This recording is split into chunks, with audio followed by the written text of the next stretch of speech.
Hello everyone, welcome back to another episode of On Purpose. Thank you for committing to growing yourself, to personal development, and to making a positive change in your life. You know that on this podcast, I'm dedicated to bringing you incredible guests with amazing stories that hopefully you can relate to, connect to, and start seeing how you can find your passion and your purpose and start creating a meaningful and fulfilling life. And today's guest is not going to disappoint. First of all, she's an incredibly dear friend, so I can't wait for you to get to know her story and for me to go deeper with her. That's one of the reasons why I love these podcasts. She's one of my wife's best friends, so you're going to get to find out a bit more about that as well. But on top of all of that, she's had a truly remarkable journey, and she's now the CEO and founder of Live Tinted, a new incredible beauty brand that's changing the way we think about beauty. I can't wait for you to hear about how she describes that and how she articulates that, because she's amazing with words, and her name is Deepica Mutyala. Deepica, thank you so much for being here. I'm so happy right now. Thank you. Well, I'm happy right now because we have never sat together in an official, formal situation. Not that this is official or formal at all. But every time I'm here, which was yesterday, today, and again, probably tomorrow, you're always working and I'm always hanging out with your wife. Yes, exactly. So Deepica literally lives here, which we love, And that's the interesting thing, that I've not always been sure about my wife's choice in friends. But Deepica is the best. And I absolutely love you. Like, you're amazing. You mean so much to both of us. And I'm so happy you lived in LA. Like, remember when we were like just messaging about it, and now you're here, and now I feel like you guys are like my family. Yeah. It's so great. Absolutely. We definitely are family, and we both see it that way as well. And I think you've made LA even more natural for Radhi and I. And I think that's really special, because I think finding family is hard, especially as we get older. At this age, right? It's tough, but you can always, there's an energy thing that I feel with people at this age that I don't feel like I had before, that I felt with you guys. Yeah, same. But I just want to take a moment to say congratulations on all the incredible stuff that's happening around Live Tinted. Thank you. I can't wait to dive into the story behind it, why the brand exists, what it stands for, and what it's changing in the world. You had this incredible announcement in New York, in the New York Times. It was on banners all over the city. I mean, it looked so exciting. Let's just start there with how exciting that day was, that week was, where all of this kind of became real. You know what it is like you work towards something for so long, and you have this like vision and hope that everyone's going to like just take it in the way that you want them to, but you don't actually know. And that feeling of the New York Times, the billboard in Times Square with the words Live Tinted written there. I mean, I felt like I gave birth to a baby, and it was the healthiest baby. And it was just like, everyone was talking about how cute the baby was. And it was just like, honestly, Jay, like it made everything so worth it. And that entire process to get there was such a roller coaster that I just feel so grateful, honestly. Amazing. And that's what I want to unpack with you today, because I think, you know, we live in a world, social media world, where people are seeing all of these amazing things. Yeah. I was observing it that day and I loved it because I'm your friend and I see what you're doing. And there was such an incredible energy around it. I felt there was so much positivity, but people see that and then we forget what happened before it. Yes. And so I want to kind of go there, because you're from a South Asian background. Yes. Just like me. Yes. And the reason why I want to start there is just, did you ever think that little South Asian girl was going to build this incredible big beauty brand?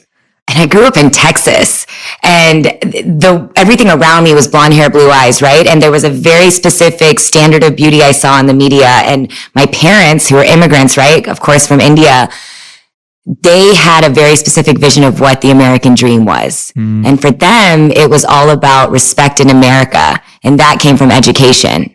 Education on education on education, degree after degree after degree.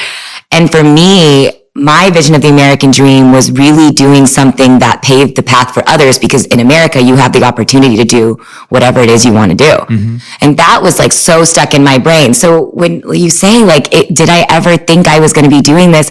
I feel like I'm one of the very few people I knew that would say like, yes, because like when I was 16 years old, I told my dad I wanted to create my own beauty brand. But the path from that to where I am now was completely different from what I could have ever imagined. But yeah, like he so badly wanted me to be a doctor. Because again, that equivalated to respect in America. And, you know, our whole family is in medical professionals in some way, stereotypical Indian in that way. But I just wanted something different. And so when I was 16, I told him that I was going to do it. But being a makeup artist in my dad's mind, it wasn't a thing, right? So it's like, how can you be a makeup artist and have respect in this country? So when I went to college, I kind of just had this mindset of, I'm going to do the corporate side of the beauty industry, learn everything I can, and then go to HBS, Harvard Business School, to make my dad happy, check, and then start my own beauty brand. It did not go that way, but obviously, like, you know, life. But I will say that, like, I do feel really fortunate that at a very early age, I saw beauty as a vehicle for me to express myself in a community like Texas where nobody looked like me. So I was able to, and in some ways, change who I was to fit into people around me. Like, I got I wanted your eyes. You're the one South Asian, well, you and your wife are like the gene pool of like the gods, who have like these unreal eyes, but the rest of us got colored contacts to look like everyone around us. I got the blonde streaks. I wanted to look like what I saw in the media and everyone I went to school with. And for beauty was like my way of just like self-expression. And so I was obsessed with it. Like, I would stay in on Friday nights and do my cousin's makeup. And it's so surreal because I like talk to them now and they're like, it's so crazy that you're doing it. Yeah. It's crazy how it all happens, man. That's amazing. I love that. Yeah. I love that. Tell me about something you learned from that experience that has helped now. Like, what was it in that traditional form of success or respect, like you said, that your parents saw as the American dream? What about that definition has helped you and has been useful? Totally. Even though you've taken your own path and paved your own way? I think when you see the hard work that immigrant parents have, that when they come to this country, they feel like they have this there's this like bar they have to hit, right? Like, it's like, if we're going to have any type of prestige and just like be taken seriously, we have to work 10 times harder than everybody else. And quite frankly, I still feel that way. And I know we've had conversations about this, that like the reality is that being South Asian or a woman of color in general, like we're still fighting the fight. And I think the thing that I always think about and I tell myself is like, my dad's work ethic is of one I've never seen in my entire life. I mean, he talks about how he was literally like picking weeds in like India in like a village. To see that and what we have today, my family, like it blows my mind. And it gives me this like feeling of like, if they did all of that for us, I have to do that 10x harder. Yeah. It gives me this like fuel and drive. That's such a beautiful point. I love that, because I think so many of us can look back and be like, oh, I wasn't encouraged to do what I loved, or it wasn't about my passion. But actually looking at it from the point of view of their work ethic, and they did what they didn't love, or they were passionate about. Exactly. With so much hard work. Like, I shared with my mom, it was my mom's birthday yesterday. I know, I saw. And you know, when I talk to my mom about it, I'm just like, she has put in so much work, like sacrificed so much. She did stuff she didn't love. She wasn't excited about. She wasn't enthusiastic about. It's not like it was meaningful or purposeful. To provide for her family. Totally. Yeah. And you know what's so sad about that? At least for me, I was so embarrassed of my parents growing up. And that makes me sick to my stomach. Now I'm embarrassed of that now, because my mom, she would walk out wearing like nighties and like muumuus and come like hang out with my friends. Our house would smell like chicken curry. And I was mortified to have people over because of that. I was like, Mom, like, I want you to hide behind the scenes and like all this stuff. They're my number one fans, my best friends, and I now respect everything they've done for us. And I think that's a part of my goal with like launching this brand too, is like, I really hope kids growing up today realize how incredible parents are. Yeah. Everything they give up for us is just so insane and surreal. Like, when I think about specifically immigrant parents, I feel like there's just so much that they sacrifice just for the well-being of their families. Yeah, 100%. That's so true. And I think you've done a good job though, because if anyone follows Deepica on YouTube or Instagram, you'll see that she makes lots of videos with her parents in them. And they are the best videos. Like, they're so fun to watch. They're so entertaining. Yeah, your mom is just adorable. And if you haven't seen it, I highly recommend go and follow Deepica on YouTube and Instagram and go check out those videos. Because, Mama Pandu. Yeah, so I think you've done a good job. I think my mom would love to be one of my videos, and I haven't got there yet. Well, I want to have her on the podcast. Okay. Like, that's what I'm going to do. Oh my God, that's going to be epic. Yeah, it would be embarrassing though, because my mom is literally my biggest fan too. So even if I try and push her to say stuff about me, I don't know if she's going to go there. So, oh my God, that has happened like ASAP. Yeah, we need to do it in London. So good. But let's talk about how it all started from at least an external perspective. Yeah. And I'd love for you to tell me when you started with it. But it started when you started making YouTube videos. Yeah. And your second video went viral. It did. That's insane. I don't know many people who can say that. And we live in this social media space and know people in it. Like, I don't know how many people can say their second video went viral. It was like an out-of-body experience. So I was working on the corporate side of the beauty industry. So I was in the beauty game, just like I had planned, learning about the beauty industry. And I just picked up my iPhone one day and I was like, you know what? I have this like beauty tip. And the core of it, Jay, was like, I have so many of my girlfriends texting me, asking me for beauty advice. And I was like, just go to this YouTube channel and leave me alone. Please, just do it. And so that's literally the like motive of it. It wasn't overthought. I wasn't thinking too much into it. Picked up my iPhone and I just shared a beauty tip that I use to solve a beauty concern in my life. And that was a red lipstick under my eyes to mask dark circles. And because that is my number one beauty problem right now. And I think a lot of people can relate with that is, the dark circles and stuff is such an insecurity in my life.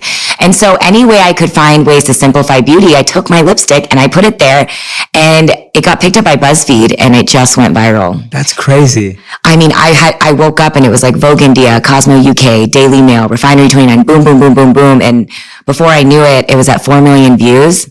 That's insane. Oh my God. When it hit 4 million views, I got an email from the Today Show.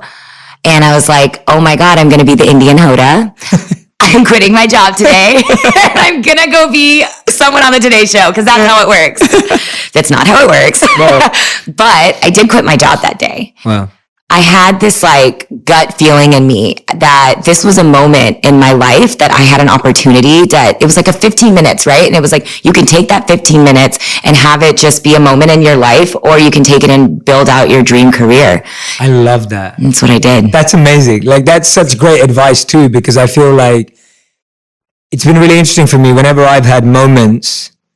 They have always given me momentum, and that's what I believe moments are. They give you momentum. Totally. And there've been so many people who've been like, Jay, you realize that's like, you peak now. Like, that's it. And I'm sure, I don't know what you heard, but it's so easy for people to be like, yeah, that's 15 minutes of fame. Every day.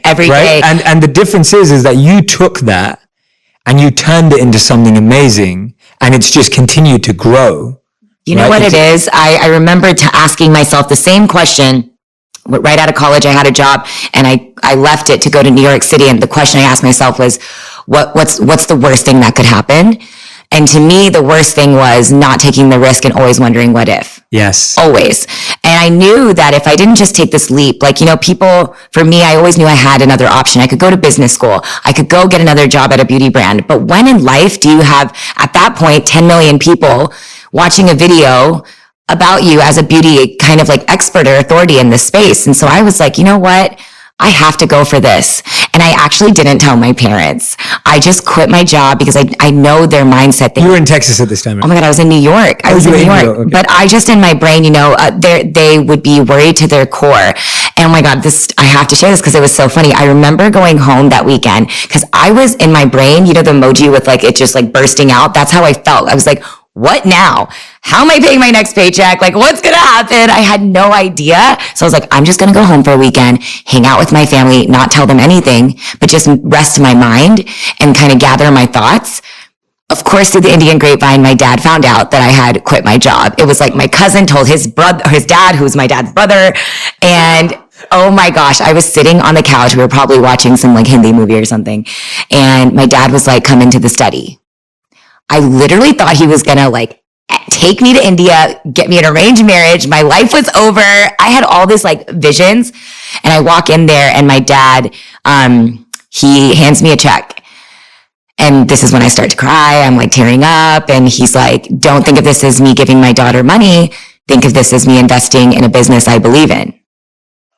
Wow. Like, wow, that is amazing. That's like That is beautiful. That's so nice. Yeah. And you know what it is like me from a pride perspective, I tore up the check and I handed it to him and I was like, you saying what you just said to me. And that sort of like, you know, just him like He was terrified. I know my father, he was terrified that I had quit my job, but he knew how much that mattered to me. And that was all the fuel I needed to keep going. Wow. 100%. I love that. I can't wait to see that in a movie. Oh. That's like such a like movie moment, like just. Is it a Bollywood movie? Could be. I don't know if you want to do a Bollywood movie, but yeah. But it's such a, as in genuine, I'm not taking away any of the energy from that moment. I just mean like that is incredible. Like that's such a, I want to hear, and I know we have conversations like this all the time. And so anyone who's listening or watching right now, me and Deepica talk about philosophy and thought and wisdom all the time. So I know that you're very reflective and introspective in the way you kind of go about life, and everything's very intentional and focused. Take it back for someone. Let's say there's someone who's listening or watching right now and they haven't had that 10 million moment yet, right? They've not had that moment. Yeah. Talk to me about what would be some of your thoughts for them as to how they work towards getting to the point, not the 10 million moment, because I don't think that's the important thing here. Yeah. I think the important thing here is you saw that as a moment to quit your job and go all in, or you saw that as a launch pad or a stepping stone to get closer to what you wanted to do. Talk me through how that person should be thinking about when that's right for them, because I think timing is just so hard to understand, but also important. It is. And I don't want anyone listening to this to think that like the viral moment is what you wait for. Right. It's not predictable, and it's not something that and that's why it happened for me, right? I wasn't predicting it. I wasn't strategizing it. I was just sharing a valuable tip that I felt like would help other people's lives. And so for me, when I think about how other people can go for that dream moment in their life, there's actual like real advice I can give around, like, I didn't just take the leap and go, right? I made that initiative to start that YouTube channel. I picked up my iPhone, so I didn't make the excuse about like, I don't have the fancy equipment. I didn't make the excuse about I don't have time because I did it on a weekend. And I didn't make the excuse that like, I don't know anything about YouTube or whatever. It's called Google. I figured it out. When you take those layers back of all the excuses, right? Because that to me is the biggest reason that so many people, including myself at points in life, right, didn't just start something. And for me, the biggest thing is you just have to start. With my YouTube channel, I didn't know anything, but I just started, and it didn't matter, and it worked. Yeah. And it was because I didn't overthink it. And I didn't just quit my job. I had a momentum that made me quit my job. And that momentum came from me just taking that moment and making the time and not making excuses. And so for me, I think like whenever people ask me like, what advice do you have for somebody that's trying to like go for their goals and dreams? It's like, just cut out the excuses. If you want this bad enough, you need to figure out a way to make it happen, and you will find a way to make it happen. And you've got to get that noise out of your head, right? Because like, I don't know. I would love to hear what you do. Cause like in my brain, there's so many noises. I'm like, okay, what if this? What about this? What about this? What about this? And you just got to cut all that noise and just be in the moment and be like, but what if you didn't do it? Yes. Then what? Then what would happen? And so I always say, always find a way to do that step one without taking that huge risk. Because you're already taking a risk by doing even that step one, right? And that's the hardest thing to do, that step one. Yeah. But once you do it, and that for me is like, I felt like I tested it while I still had a job, because that's the scary thing. It's like, how do I quit my job and just go for my dream? That's like an easy thing to say out loud, like, oh, when you hear it now, right? But in the moment, it's like, I didn't just quit. I had this momentum happening. I had built a Rolodex of network and a contacts for the past 10 years in the beauty industry. And then I made that happen. It was all one step led to another that led to another. It's never overnight. Whoever thinks it's overnight because of social media and all of that BS, it's a lot of hard work. And you and I talk about that a lot. It's like, it may seem like it because of a viral video, but before that viral video was 10 years of hard work in the beauty industry that made me confident enough to quit my job and go do this full time. Yeah, I'm really glad you brought that up, because I think that the amazing thing about your story is you were already aligned and committed to beauty. So it's like you were gathering these skills, which is why now when you're a CEO, it's like you were gathering skills from inside the industry. Yes. So you were learning about it all the time. It wasn't just, oh, I made a video and now I understand beauty. That's not how it works. Exactly. And it's like, I understand beauty from a business perspective. Yeah. Now I've had a moment that's helping me gather more contacts, more networks, etc. But I've actually built that already. And I think that's awesome advice. And the second thing you said there is you were using your time on evenings, weekends, whatever it was, to do all the other stuff. And the funny thing is that's so parallel to where I was at too. Like it was the same thing. Like I was working my day job and I knew I wanted to help people more. And so I started making videos, and that was it. Like, I still don't know how to turn a camera on, right? Like, literally, I'm not kidding. Adan can testify to this. I have no idea, because I've always wanted to be someone who can focus on my strengths and play to those and have people around me who can play to theirs. But I love that point that you're making. Just, it's not overnight. No, it's not that. And 10 years in the beauty industry is why that moment. This is the beauty of it, actually. So I'm having this, and I'm saying this for Deepica, because she's so humble, she won't say it. But it's like your 10 years in the industry is what means you can actually capitalize on that moment. Yeah, right? You're totally right. Like, if you don't have that 10 years, even if you have that breakthrough or that moment, it can disappear, or you won't know what to do with it. Totally. Because that work hasn't been there. You're so right. Actually, I've never actually thought of it that way, but that's exactly it. Because when I quit, I was my own assistant, my own lawyer. I was my own lawyer, which is kind of dangerous, but I was like my own manager, agent. I remember I just literally emailed 250 people in my email database, and I was like my fake assistant. I had an assistant at Deepica email. It was a full fake it till you make it game, right? And I was like, she's now a beauty influencer, and she's doing this, and she'd love to work with you. And for every 250 emails, I got maybe 3 replies. Yes. But those 3 replies led to one job. And that one job, they asked me my rate. I threw out a number, and they were like, okay. And I was like, oh, I could have like 3x that. And then you just learn from that, and you go to the next thing, and then you go to the next thing. But I just learned, and I taught myself that. But it doesn't, I truly believe that because of being at these other beauty brands, I was able to leave and feel really confident about getting jobs as a beauty influencer. It wasn't guaranteed. And it took a lot of hard work and a lot of, to be honest, like, I'm so extrovert. Do you consider yourself extrovert? I do overall, yes. So overall, I do too. And for someone so extrovert to just be going from a place where I was working in an office with all my best friends, I had a roommate who I also like. I had a roommate. I didn't live alone, and I was dating somebody. And all at the same time, I was single, living by myself, and working for myself. And so I was just by myself all the time. I mean, for somebody that's that extrovert to go into that, it leads to a really, really, quite frankly, dark place in your own mind. It really did. I remember there was days I didn't want to get out of bed, but then the days I did go out of bed, I was like going really hard. But you have these roller coaster of emotions. And I never, to be honest, then I never showed that stuff on social media. I was too scared. I was too nervous that you had to be a certain type of way. I had to look a certain type of way. I had to have a certain type of confidence and fake it till I make it kind of thing. And such a core part of what I want to do now with Live Tinted is take those barriers away and show the raw, real story of it is not easy to build a beauty brand. Nobody just comes to you and hands you something. You have to work for it. Yeah, absolutely. I love that. I think anyone who's listening and watching right now is going to just listen to your story. And I'm hoping that as you're listening and watching, you're recognizing just how much hard work goes into it. Yeah. And I want you to, I was actually having a really interesting conversation when I was working out this morning. And it was me, my personal trainer, and another trainer. And she was talking about how she'd been doing something for 15 years. The art that she wants to work on. And then we were unpacking that. And by the way, these two trainers are far fitter than I am. So they're always giving me like health tips physically. And then I'm talking about the mind and consciousness and all the rest of it. Love it. And she actually said to me, she goes, actually, now that I'm reflecting with you, Jay, she goes, I've only been all in for 12 months. So even though in her head, she felt like she'd been doing it for 15 years. Yeah. When she actually reflected, she was like, actually, I've only really gone all in for 12 months.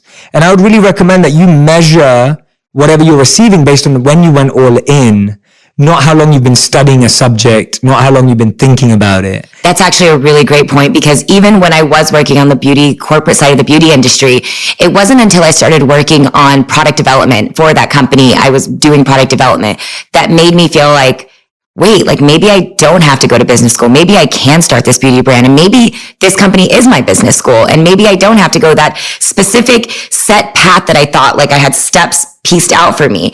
And it was those, I would say, yeah, like 12 a year, that last year of working in the beauty industry that made me feel a little more confident that like maybe my path is going to be a little bit different. And so again, when that video went viral and I did it, it was like, to me, I never thought, quote unquote, being a beauty influencer would ever be a part of my job description. Like, I'm a businesswoman. I had that ego. I thought about my parents. What are they going to tell their friends? Like, oh, my daughter's a YouTuber. What does that even mean? I every moment of the experience of being a beauty influencer had to happen for me to be able to build this, what Live Tinted stands for today. I love that. It's all steps, you know, it's just like one by one by one. Yeah. And we have to see it that way, in the sense that I'm sure you can. I'm listening to your story right now and I can see so many parallels with mine. I know. I always feel that way whenever we're talking. Yeah. And I'm literally going right now, I'm like, there were times when it looked like everything was falling apart. Yeah. But I had to go through that. Yeah. And I had to go through every one of those. And I wouldn't be anywhere close to who I am as a person or where things are for us without all those moments. And I think this, you're so scrappy in the sense of like, I was just talking to your team out there and they were saying how if everyone was gone and it was just you still doing this, you would be just as successful because you've done it before by yourself. So you would make it happen anyways. And I think about that. I'm like, yes, now I have people on my team and they help me grow quicker and stronger. And I feel mentally better. And I now take care of myself because I have that support system. But I also know how to film a YouTube video. I know how to upload that video and I know how to be a businesswoman. And I think those skills of being able to have to do it ourselves helped shape us into like work as hard as we do now. Yeah, absolutely. I completely agree. I didn't even have a team until like 3 months ago. It's been so recent. Yeah. And people are still surprised that I do all my Instagram comments and I reply to everyone. I don't get that, by the way. And I'm like, all my Facebook comments, like it's me. And I believe that if you want to grow something, you can't outsource it. Yeah. Right? You just can't. If you truly want to grow something, totally, you can't just give it away to someone. Yeah. Right? You have to be involved to some degree. Of course, you can have a plan and you can have a team and you can have agencies. But I know that a lot of people have this belief that when I find the manager or the agent, my life will be solved. Absolutely. And I felt that for a long time. I used to look at people being successful. I used to think, oh, they must have an amazing manager. They must have an amazing agent. Totally. And all I can honestly say, and I think Deepica is highlighting this too, which is what's inspiring me to say, is just that you are your best cheerleader. You are your best support. You are your best everything. Don't rely or hope to find someone who's going to save and change your life. And that will never change, no matter how successful you are. Right now, I'm going through the fundraising process and you have this mentor, and our mutual friend, Payal Kadakia, she obviously went through it too. And she told me like, this doesn't change your life. When you get fundraising and you get investors involved, that does not make your life easier. It quite frankly complicates it all. And I think that's important for people to hear because there's this glorified idea you see, especially right now, women in tech fundraising. And it's like, wow, she raised all this money. It is a beautiful thing that finally women are getting to do that.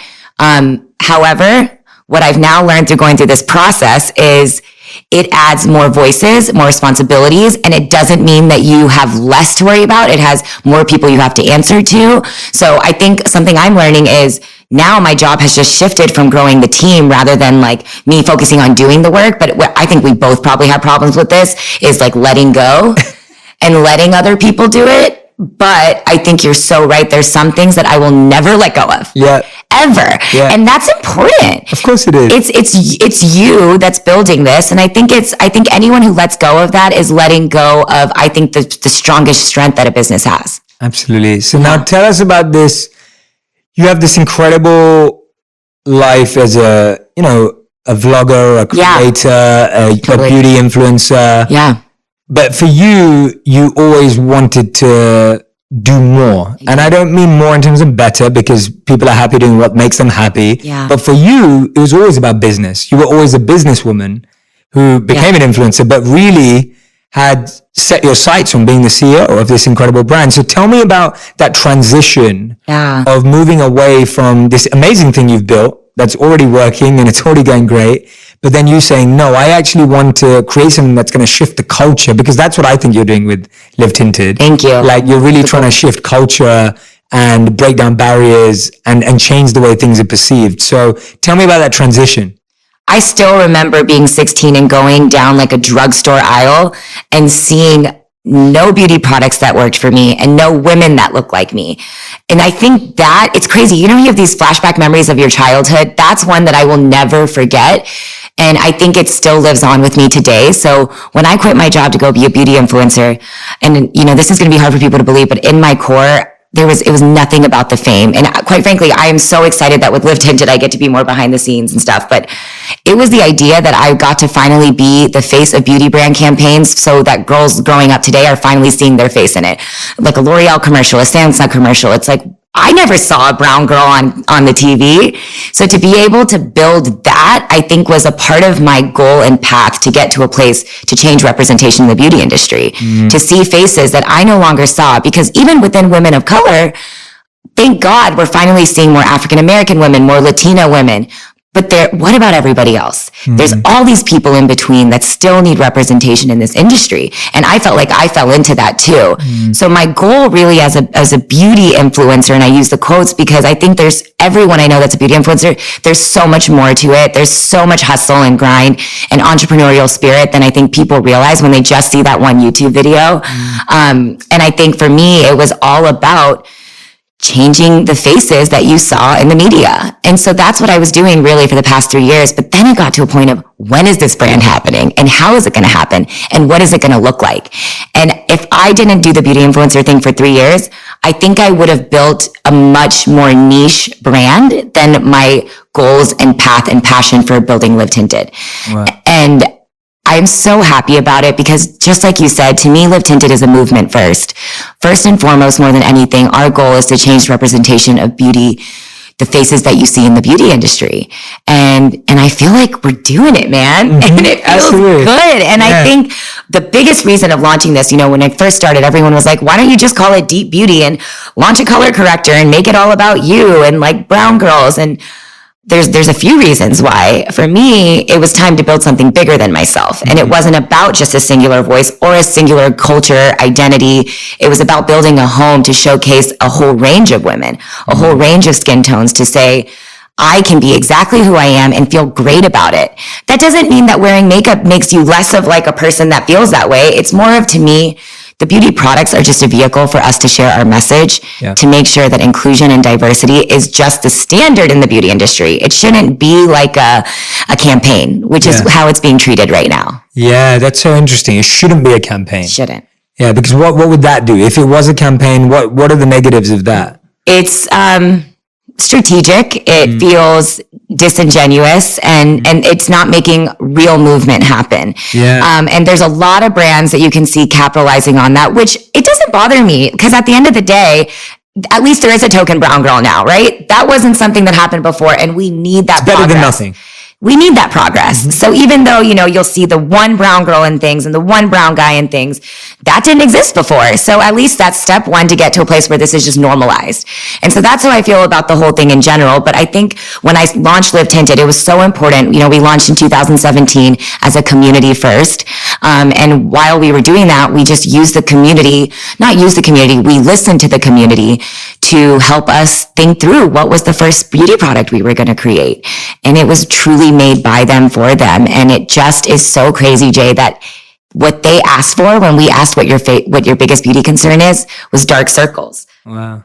So it was such a full circle moment for me to go back to my red lipstick video, and it all happened. It was like, there's clearly still a need in the market for this product. But again, for me, the product is so secondary to what we're doing, like with the campaign that we launched 3 weeks ago, which is so crazy, how all this is happening. But, it was about no Photoshop. That's not something you see in the beauty industry. Like when people look at Instagram and they look in magazines, I don't want people to feel the way I did growing up, where I felt not good enough the way I was. I mean, I definitely went through the whole thing where I starved myself and changed things about myself to look like that. And so my whole goal with Live Tinted is to just let people be themselves and make that a place that's like celebrated, And I think the biggest thing we say about Live Tinted is that we're a multicultural community, because if I were to just make this a brown girl brand, like everyone was expecting me to do, how is that really creating progress in the space, right? Like for us to really be integrated into the larger world and make this a truly inclusive brand, we have to be speaking to every ethnicity. Totally. We have to be talking to each other. And I think the biggest thing I spent the past year before we launched this product for Live Tinted was educating people on different cultures, different backgrounds, because I feel like the more you learn about other people's cultures, the more you're able to, I guess, like understand each other. Like when I think about, for example, we talked about like facial hair, which is something a lot of women have. I hope someone out there can relate with me and it's not just me. But when we spoke about it, all these women from all different backgrounds felt like they were chiming in. A Latina woman would chime in, Middle Eastern, and all these things. And I was like, wow, this community is so much bigger than I even expected it to be. And it all organically happened, which is the most beautiful thing, right? Like, I think when people try to force something, you feel it, other people feel it, and it just naturally happens. I mean, I just think that's the best way to do everything in business and in life. I love it. Yeah. Yeah, 100%. And I'm so glad that you've built something community first. Yeah. And I remember one of my mentors in business would always say, like, build community first, commerce second, like always.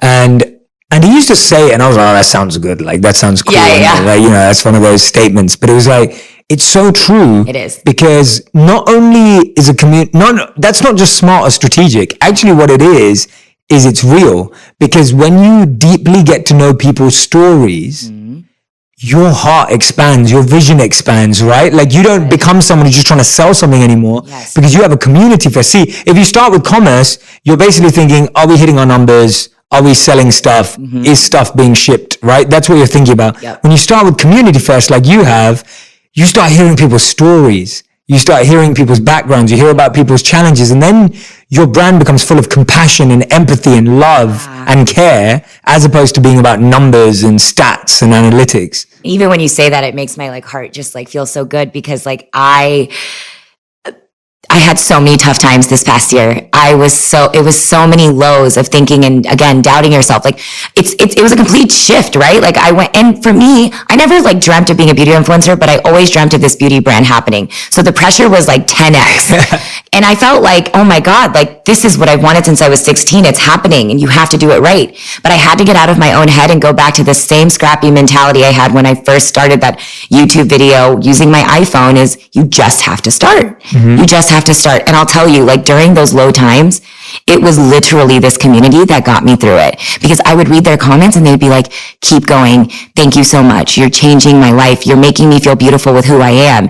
And when you see those comments, like literally when you're working at 1 a.m. and you're like sitting there on your laptop and it's a Saturday night, that is the energy you need to say, this is why you're doing something. And I think that purpose-driven aspect of not just a beauty, but just building a business it equals longevity. 100%. Because we're human.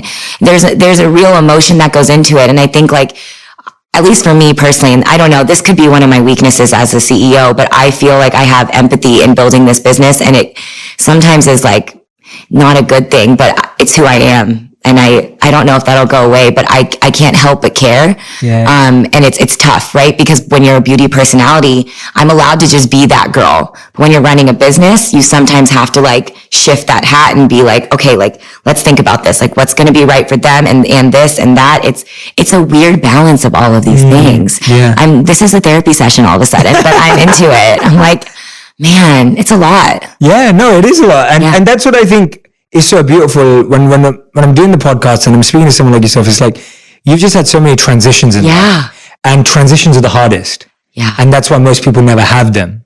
And that's why most people live the same day over and over and over again and call it a life, because transitions are so hard. Yeah.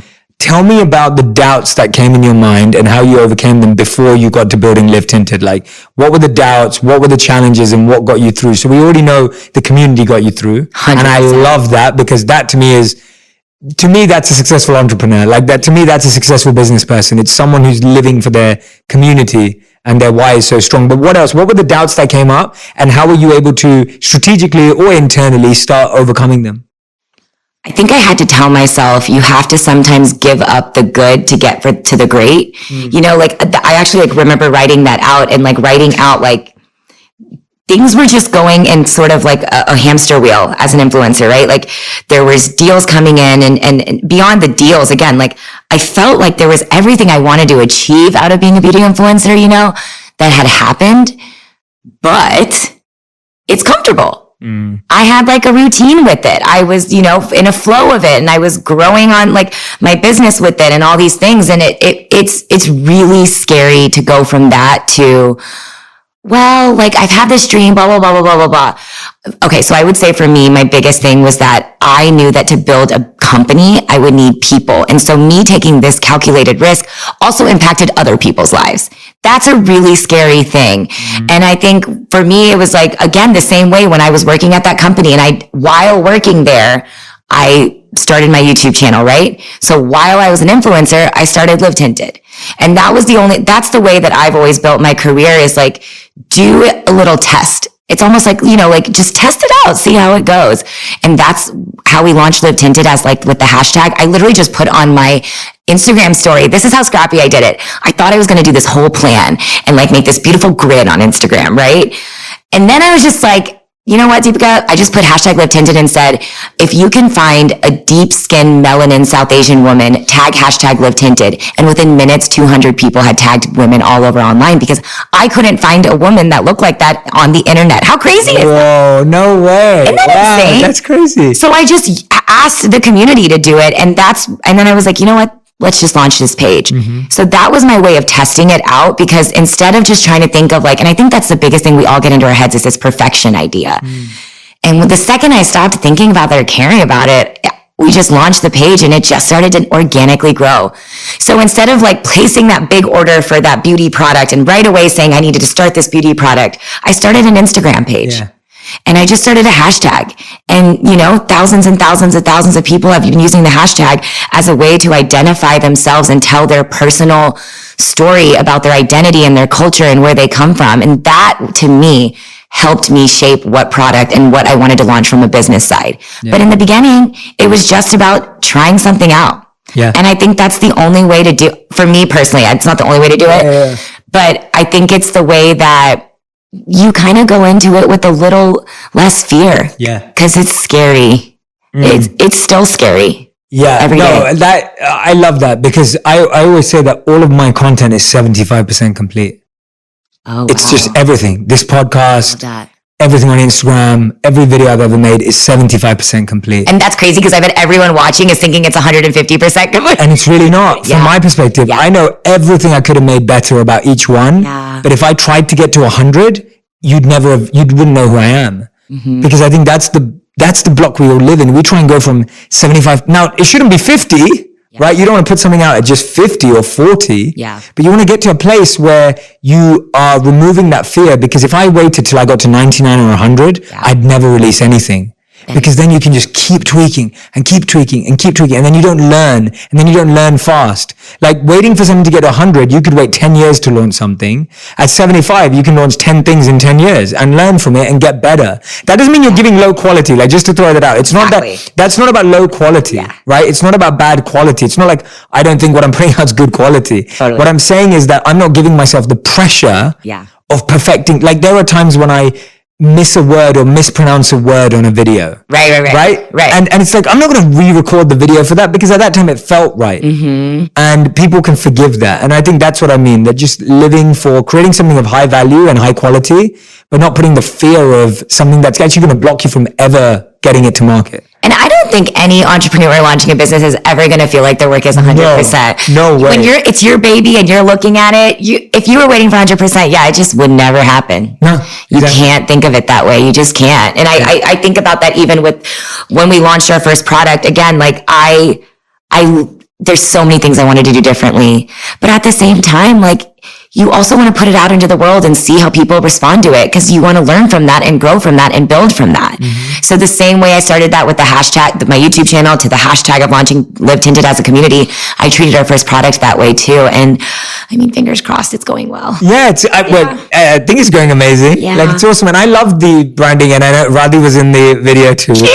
Which was very fun, because Radhi doesn't love being in front of cameras. Which makes no sense, because she could be an IRL model. Let's be real. Everyone knows that. But it's amazing. And I love that it was very real. Yeah. Like, when I saw it, because I'd never seen it from, Radhi showed me when she was there with you, but I saw it the day it all launched 3 weeks ago.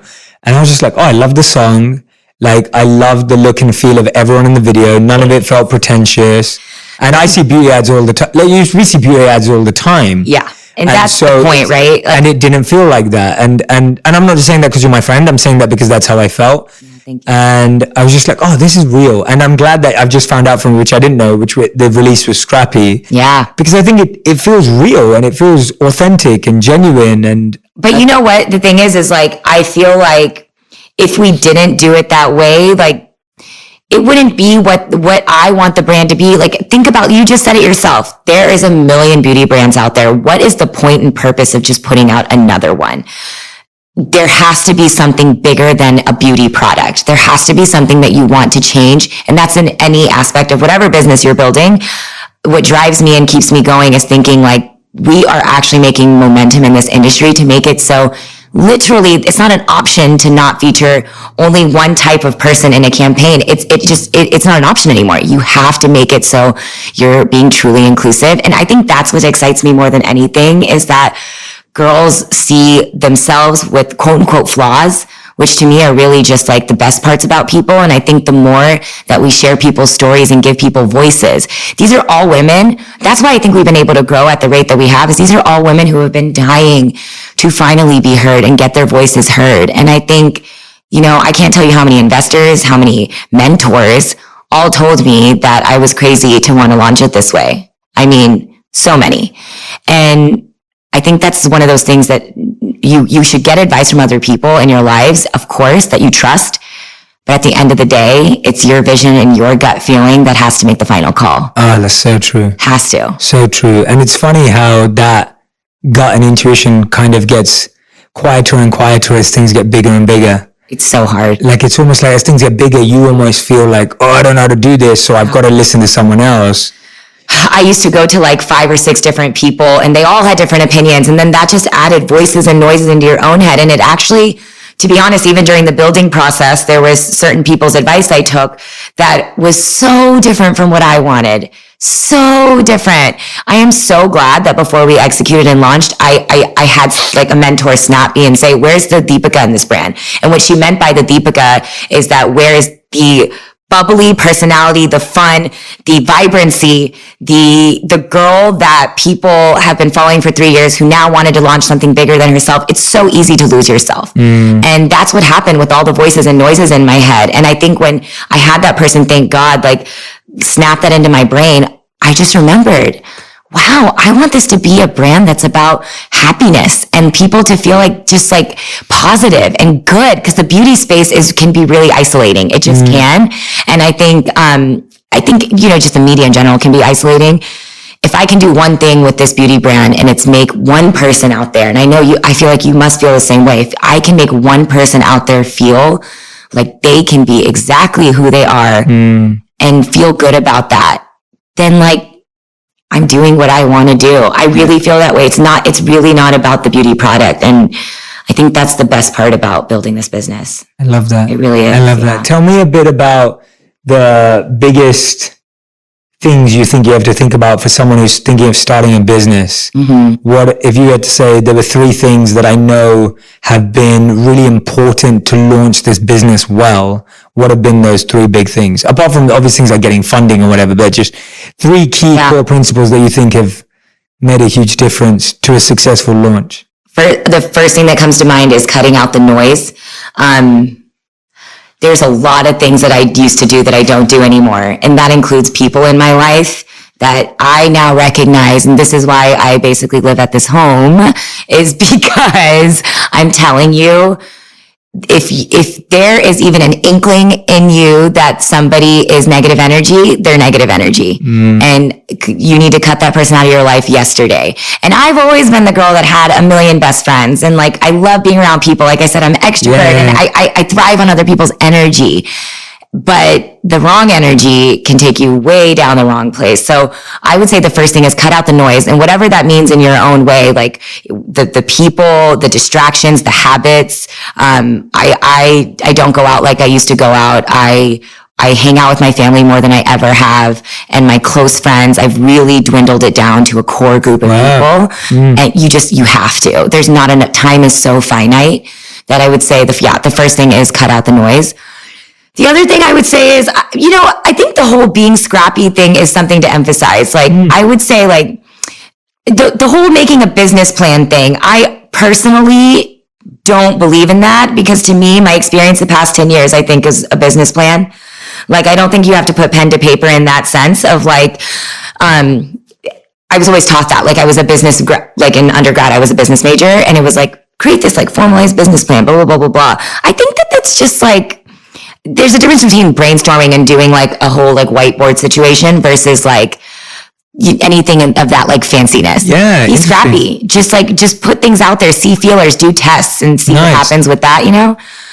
So I would say, yeah, cut the noise and be scrappy. And maybe I would say like support system, which kind of goes into like cutting the noise, but I can't emphasize that enough because, and that for me, it was my community, but whatever a support system is to you, it is so crucial because whatever you see online, don't believe it. It is the toughest journey you'll ever go on, but it's the most rewarding journey you'll ever go on. And it is so worth it. Yeah. But I wouldn't have gotten through it if it wasn't for my support system. I still, every day. Yeah. Every day. Yeah, I was going to touch on that because I know we talk a lot about like the psychological impact of like starting a business, growing a brand, whatever it is. It's hard work. And a lot of people burn out, right? A lot of people get totally stressed, totally burn out, and they lose themselves in the process. Yeah. And you're so right. I think you've hit the nail on the head already, that just being around the right people, being around the right energy, changing your practices and habits to suit that bigger goal, right? It's not a sacrifice. No. Because it's supporting that bigger goal. Yeah. It takes a long time to realize that. Like, I will tell you, like, I mean, I talk to your wife and you about it all the time, is that like, there really is this, a difference that just the way you start your day can change the whole trajectory of your day. And, you know, I hear your videos and I like know it, but for somebody who doesn't practice it, it's so easy to pick up my phone and just start working. Yeah. And I think for me, like it really is a thing of baby steps.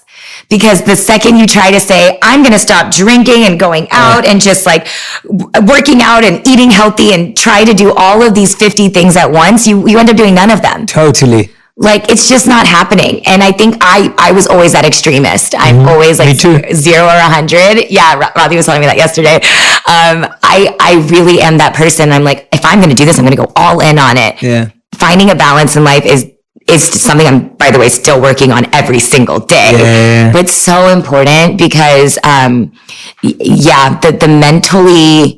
your mental capacity is going to be questioned every single day when you start your own business, and everything you can do to set yourself up for success is the key. But I will tell you, it's sad that the only reason I started caring about like self-care and self-love was because I felt like I had to do it for the company rather than for myself. If I'm being totally honest, that's truly it. And like the only reason I was like, I need to start working out again wasn't because I cared about my physical appearance. When I was an influencer, I probably would have cared a lot more because I was like, oh, I have to like take this photo. Running a business, it just wasn't something that was on my mind and something I cared about. But I started to realize I couldn't breathe well.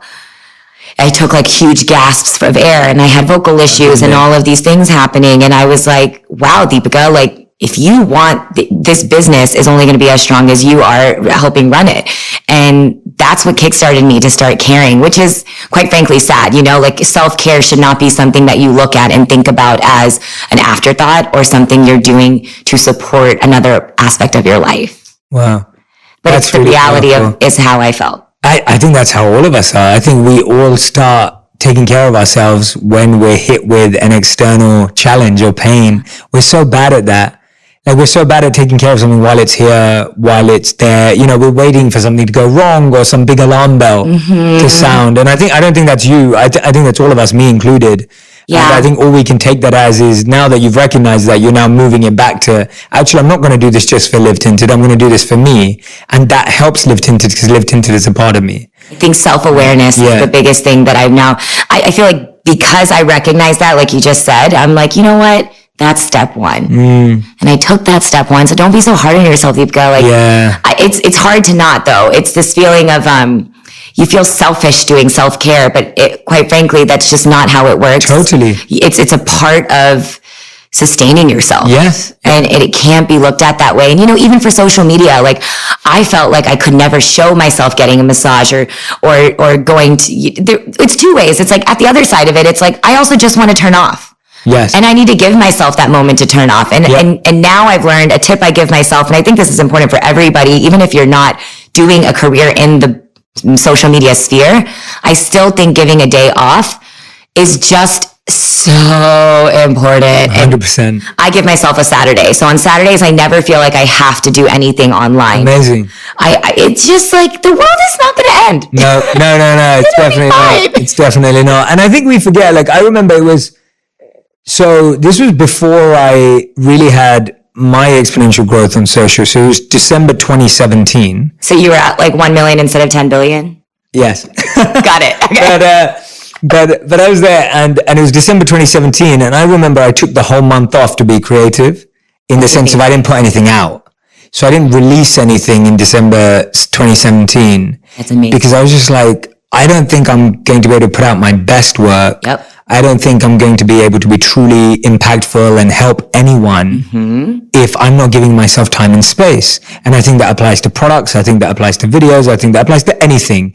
Like you grow in time and space, and we see taking time and taking space as a defect. Totally. Right? We see slowing down as a defect. Yes. When actually it's how we're built. Right? We need space to create space for creativity. Creativity can only work in space. It doesn't work in noise. Right? You never have your best idea when there's a million things on your to-do list. Like, oh my God, that's so true. You just don't. And so I feel like we need to start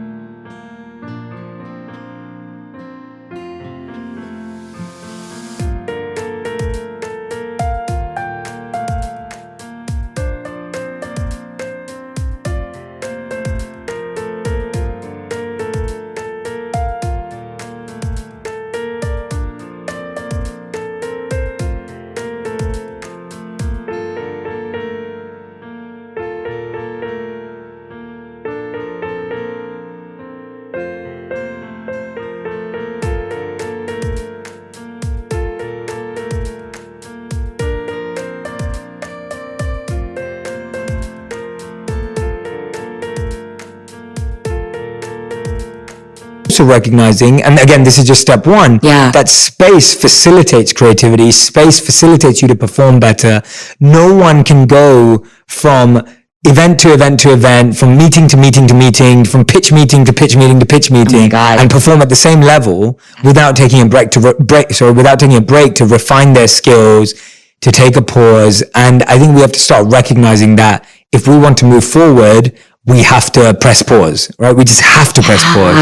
I remember there was a moment where when I was doing YouTube videos, I felt like I was supposed to post every single week one video for the algorithm and like, oh, it'll help me grow quicker. But my creative and all of that stuff that you just talked about wasn't there, and you could feel it in the videos. I would still put them out because I felt like I had to, and people felt it. And I saw it in the comments, and I saw it. They were like, okay, this doesn't even feel like you anymore. And quite frankly, I hit a cap where I didn't want to make makeup tutorials, because in the beginning for me, making makeup tutorials was again me helping a girl out there see themselves reflected online. But by the end of it, my heart and soul was so into building this business and giving an opportunity to other girls to be the faces on YouTube and whatever social media. You could feel it in my work. You could tell when I put out a makeup video that I didn't care to. And it's because it's not where my heart and soul is at. It was never to be the face. It was to create that platform to give other people that opportunity to be the face. Yeah. That's really where it was. But it's crazy how you can't fake that. Like if you put it out into the world, it is awesome, because that's again, the community it was great that they called me out, because it made me check myself and it pushed me to go towards building the business I wanted. Absolutely. What's been the hardest thing about becoming a CEO? Because I feel like, it's a big, steep learning curve, which you're doing at an accelerated pace. Tell us about taking on that role and what have been the hardest parts about it and how you've navigated that. You see all these quotes about being a CEO on Instagram, and it sounds so cool and glamorous. It is. Everyone listens to you, and everything goes to plan, and you're the boss. And when you have a tough day, you feel like, who do you go to talk about that tough day? Because when you're the CEO running the company, you're supposed to be the one that has it all together, right? But at the end of the day, we're all human. And I think for me, and I think this is why it's so great that the startup culture has cultivated this you don't have to have it all together. And I think that vulnerability of being able to show that to the people in your, whether it's your family, friends, or your employees, of like, I need a day. Or you guys, like, I'm not okay today and I just need that moment. I don't think I'm grateful that I've at least experienced that with the people that work for me now, where I can show that a little bit of weakness, because I think like nobody's a robot. And if they are, then I know I wouldn't want to work for a robot, And I think, that human aspect has made it easier, but I still feel this insane amount of pressure to deliver better and better and better and better. And like, no matter how much people tell you to stop and like soak in that moment, like, Deepica, you guys launched and everyone's so happy and excited about it. I still think about, we have so many more lives to impact. We have so many more goals to hit. And I'm always thinking about bigger, bigger, bigger. And again, it's not from a business perspective, but from a, just like that's exactly it. The impact that we want to make. So it never feels like enough. And I've consciously am trying to make like those moments to sit back. And usually it means going home to my family, who really just, they're so proud of me, but they also know, like, when I'm home, I don't want to talk about my job. Yeah. I just need like a day to like myself. And I think that's so important, because I don't feel like I can shut off except for that one day. And so I think like being a CEO I think it's so important people recognize that responsibility is heavy and it's massive.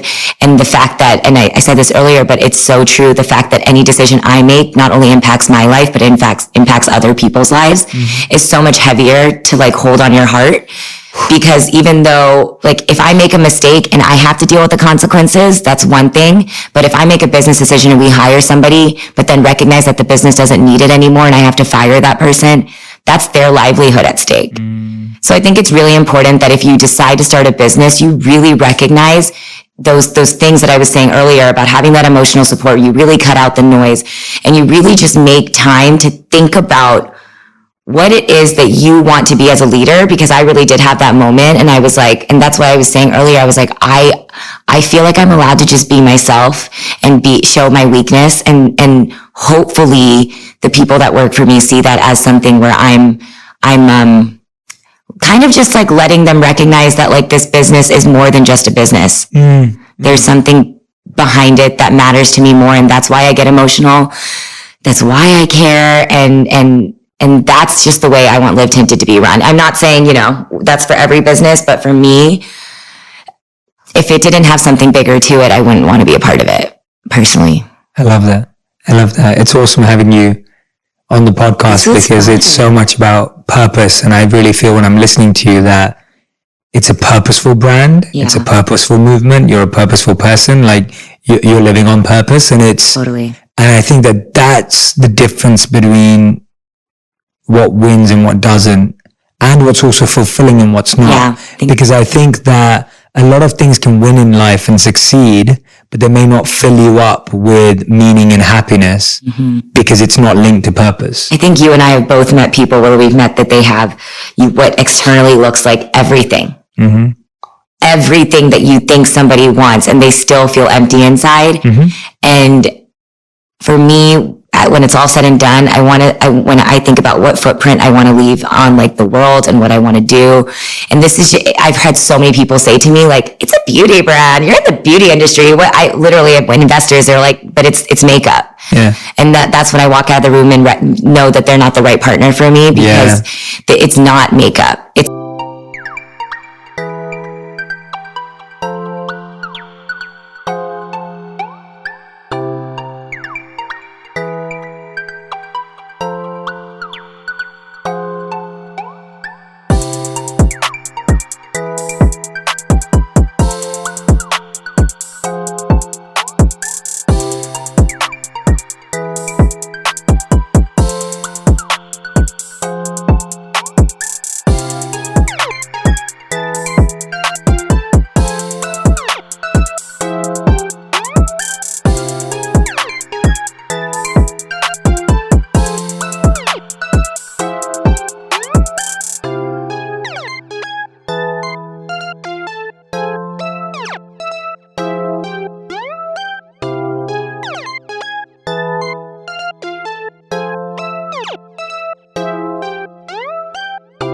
It's about making people feel good about themselves and who they are and giving them that confidence to walk out the door and feel like they are complete. I love that. And I don't think that for me, again, this is just having that like footprint and leaving that footprint. I think everybody wants to figure out what their version of that is. And that's when you feel fulfilled inside. And it's, don't get me wrong. I mean, listen, like, I'm not going to sit here and preach this whole thing of like, I worked hard. I am working hard and I do work hard and I feel proud and I have goals. Like, I want to one day buy my dad. Like, he got me, I think back to this. And like, when I was 16 years old, my father drove a Toyota Camry. He was working overnight shift after overnight shift. And, you know, in a family of doctors, he's the only one that's not a doctor. He's a lab tech. And now that I understand money and the financial responsibility that he had on just that salary supporting our entire family, it blows my mind because I was a brat. I wanted that Abercrombie and Fitch shirt. I wanted that blah, blah, blah. And I now realize how much we couldn't afford it. Yeah. But he never let me realize that as a kid. He gave me everything I ever wanted. Everything I ever wanted. And, you know, I used to have this guilt, this like heavy guilt about it. Like, why was I that girl? I was such a brat. And now instead of feeling that guilt, I just think about how I can pay it forward to them, but to other people and hopefully one day my kids. I mean, it's just one of those things. And I think that's why I'm so proud of the culture and the background I came from and wanting that to be a part of the Live Tinted brand, because I used to not be proud of it. And it's so silly because that is the dopest part of who people are. It's that, absolutely, that identity. Yeah, but there is something about that South Asian community that doesn't have it. I know. And so I'm really glad that people like yourself and you are representing that so incredibly well and with grace. And I think that's very important. I think representation is never a matter of ego or competition. It's a matter of grace. Yeah. And like accepting and valuing others and recognizing everyone's value, everyone's beauty, and that's what you've done with the brand, which is just unbelievable to see. So thank you for doing it. Is there anything that I didn't ask you about that you wish I did? No. I always ask that because I always want to make sure that you got to embody the message you wanted to share. No, I mean, honestly, like, I feel like it's just having a vulnerable conversation. I feel like we did. Good. So we do end every podcast with a final 5. So oh my God. Okay. The rapid fire, quick fire. Are they the same 5? No. Okay. That would make it really easy. No. Because I've heard a lot of I know, they're not the same 5. Okay, so this is yours. Oh my God. Okay. Okay, your final 5 starts now. I do want one word or one sentence answers. Okay. Right? One word or one sentence. Okay. Okay. So first question. Can Robbie come and sit next to me? I'm scared. Okay, fine. What is your one beauty product you can't live without? Q-Stick, Live Tinted. Okay, good. That's very good. You know. Number 2, what's your biggest piece of advice for someone wanting to? No. I'm going to change that one because I asked you that earlier. What are the 3 biggest pillars of what Live Tinted stands for? Inclusivity, acceptance, and happiness. Okay. Question 3, what's one step in your morning routine that you will never skip? Now it's breathing. Nice. And I think a large part because of you in my life. I actually take a minute to breathe. Trust me, I've had to work on that myself. Yeah. Like, that's like, I think that's something you have to do forever. Yep. It's like drinking water, right? It's tough. You can't. Absolutely. Okay. Number 4, when you're having a bad day, what do you do to make yourself feel better?